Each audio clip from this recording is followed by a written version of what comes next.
قوم کوئی نہ کوئی تہوار مناتی ہے، اور لوگ چونکہ معاشرہ انفرادی سطح پر بھی راضی رہنا چاہتا ہے اور اجتماعی ماحول بھی فراہم کرنا چاہتا ہے، قومیں بڑے بڑے تہوار مناتی ہیں، میلوں کا بندوبست کرتی ہیں، دن منائے جاتے ہیں۔ اسلام کے اندر بھی دن منائے جاتے ہیں، اور بڑی قریب ایک دن آنے والا ہے جسے عید الفطر کہا جاتا ہے۔ لیکن اسلام کے تہوار باقی قوموں کو یہ بتاتے ہیں کہ تہوار منائے کس طرح جاتے ہیں۔ تو سب سے پہلے تو یہ یاد رکھیں کہ اسلام کے اندر جب عید آتی ہے تو اس کا کوئی مقصد ہے، اور ہم نے عید کو کس طرح منانا ہے یہ سارا کچھ ہمارا دین ہمیں بتاتا ہے۔ پہلے تو یہ آپ دیکھیں کہ عید مسلمان نے کس طرح منانی ہے۔ سویرے جب اس نے اٹھنا ہے تو اس نے فجر کی نماز کے بعد دوبارہ سے تیاری کرنی ہے، غسل کرنا ہے، صاف لباس پہننا ہے، خوشبو لگانی ہے، اور کرنا یہ ہے کہ نماز کے لیے جانا ہے۔ اس کے عید کا آغاز، اس کے اس خوبصورت تہوار کا آغاز اللہ تبارک و تعالیٰ کی عبادت سے ہو رہا ہے، اور عید منا کب رہا ہے؟ رمضان کے 30 روزے پورے کرنے کے بعد یا 29 کا چاند دیکھنے کے بعد۔ تو سب سے پہلے ہمیں یہ بتایا جا رہا ہے کہ جب تم عید مناؤ گے تو تم سجدہ شکر کے ساتھ مناؤ گے، اپنے رب کے ساتھ جوڑ کے مناؤ گے، اللہ تبارک و تعالیٰ کی عبادت کے ساتھ مناؤ گے۔ تو اس میں کوئی شور و غوغا نہیں، کوئی ریلیاں نہیں، کوئی جلوس نہیں، کوئی پٹاخے نہیں، کوئی گانا باجا نہیں، اللہ کی عبادت کے ساتھ بتایا جائے گا کہ تمہارا جو تہوار ہے وہ تہذیب کا، شائستگی کا، خوبصورتی کا، نظم و نسق کا ایک بہترین ذریعہ۔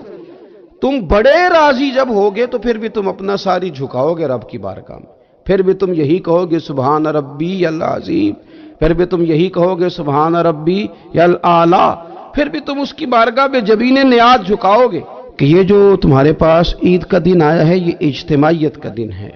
آپ جب صف میں کھڑے ہوں گے نماز عید کے لیے تو کیا امیروں کی صفیں علیحدہ ہوں گی؟ غریبوں کی الگ ہوں گی؟ کیا پڑھے لکھوں کی الگ ہوں گی اور ان پڑھ لوگوں کی الگ ہوں گی؟ کیا قبیلوں کی الگ ہوں گی اور دوسرے قبیلے کی الگ ہوں گی؟ ایسا نہیں، ایک ہی صف میں کھڑے ہو گئے محمود و یاز، نہ کوئی بندہ رہا نہ کوئی بندہ نواز، صاحب و محتاج و غنی ایک ہوئے، اور تیری سرکار میں پہنچے تو سبھی ایک ہوئے۔ اجتماعیت کا اظہار ہے، اجتماعیت کا، عید کا پیغام اجتماعیت کا اظہار۔ اور پھر نماز عید ختم ہوئی تو سب نے ایک دوسرے کو گلے لگایا، غریب نے امیر کو، امیر نے غریب کو، پہلے ایک صف میں نماز پڑھی پھر گلے لگایا، چھوٹے نے بڑے کو، بڑے نے چھوٹے کو، سب ایک دوسرے کے ساتھ محبت کا رشتہ قائم رکھنے لگے۔ تو عید نے دوسرا پیغام اجتماعیت کا دیا کہ تم اللہ تبارک و تعالیٰ کی توحید کے نام پر، تم رسول پاک صلی اللہ تعالیٰ علیہ وسلم کی غلامی کے نام پر ایک ہو، ایک۔ ہزاروں قومیں وجود میں آئیں دہر میں خشک و تر کے رشتے سے، پر ہم نے بنیاد دوستی رکھی یاد خیر البشر کے رشتے سے۔ اور اقبال کہنے لگے اپنی ملت پر قیاس اقوام مغرب سے نہ کر، خاص ہے ترکیب میں قوم رسول ہاشمی۔ یہ جو نماز پڑھ رہے ہیں اور بعد میں گلے مل رہے ہیں، ان کا ایک ہی تعارف ہے کہ یہ رسول ہاشمی کی قوم ہے۔ یہ تعارف اجتماعیت کا درس، پیار کا درس، مساوات کا درس، چھوٹے بڑے کے فرق کو ختم کرنے کا درس، امیر غریب کی تفریق مٹانے کا درس، اس کا نام عید ہے۔ آپ یہ دیکھیں کہ کوئی بھی ہمارا موقع ہے نا تو اسلام نے اس پر کچھ تعلیمات دی ہیں۔ اگر آپ کو اللہ بیٹا دیتا ہے، بیٹی دیتا ہے تو اس کا عقیقہ کرنا ہے، دوسروں کو کھانا کھلانا ہے۔ اگر اللہ نے شادی کا موقع دیا تو سنت ہے ولیمہ کرنا ہے، لوگوں کو کھانا کھلانا ہے۔ اگر بڑی عید کا موقع آیا ہے تو قربانی رکھ دی گئی ہے، آپ گوشت کریں گے، اس کا ایک حصہ رشتہ داروں کو دیں گے، ایک حصہ غریب نادار لوگوں کو دیں گے۔ اور عید کا موقع آیا تو صدقہ فطر رکھ دیا گیا چھوٹی عید پہ، اور صاحب نصاب پر زکوٰۃ بھی فرض کر دی گئی جو بالعموم رمضان میں ہی دی جاتی ہے۔ رمضان میں زیادہ تر مسلمان دینے کی کوشش کرتے ہیں۔ تو اس سے کیا ہوتا ہے کہ انسان اپنی خوشیاں دوسروں کے ساتھ بھی جوڑتا ہے، وہ اکیلے خوشی نہیں منا رہا، وہ دوسروں کے ساتھ اپنی خوشیوں کو جوڑ رہا ہے، غریب کو کھانا کھلا رہا ہے۔ اور نبی پاک صلی اللہ علیہ وسلم نے فرمایا وہ دعوت بڑی ملعون ہے، وہ بڑی لعنت والی دعوت ہے کہ کسی نے دعوت پکائی اور صرف امیروں کو دعوت دی جائے، غریبوں کو نہ دی جائے۔ سیاسی افطاریاں کرائی جائیں، اور ولیمے پہ بھی اگر اپنے بیٹے کے بلایا جائے تو امیر امیر لوگوں کو، سیاسی لوگوں کو، بڑے لوگوں کو دعوت دی جائے۔ دعوت تو خیر والی وہ ہے جس میں چھوٹا بڑا امیر غریب سب شریک۔ تو عید کے موقع پر بھی یہ ضروری تو نہیں کہ ہم 6 جوڑے ہی بنوائیں، 3 جوڑوں سے بھی گزارا ہو سکتا ہے۔ اس طرف بھی تھوڑی توجہ کر لیں کہ جس گھر کے اندر 1 جوڑا بھی خریدنا مشکل ہے، یہ کوئی ضروری تو نہیں کہ 10 جوڑے ہی خریدے جائیں، 2 پہ بھی گزارا ہو سکتا ہے۔ 3 جوتے لینے کی بجائے 1 سے بھی عید گزر جاتی ہے، لیکن تھوڑی سی توجہ اگر غرباء کی طرف بھی کر لی جائے، مساکین کی طرف۔ یہ کل پرسوں خبر آ رہی ہے کہ ہمارے پنجاب میں ایک ایسا شہر بھی ہے جس میں باپ نے صرف اس لیے اپنے بچے نہر میں پھینک دیے ہیں کہ انہوں نے عید کے لیے کپڑے مانگے تھے۔ اس قسم کی داستانیں جس قوم کے اندر موجود ہوں تو وہ قوم پھر کسی کا خیال ہی نہ کرے، وہ سارا مال اپنے اوپر ہی خرچ کرنا چاہے، اسے احساس ہی پیدا نہ ہو کہ کسی اور کو بھی ضرورت ہے۔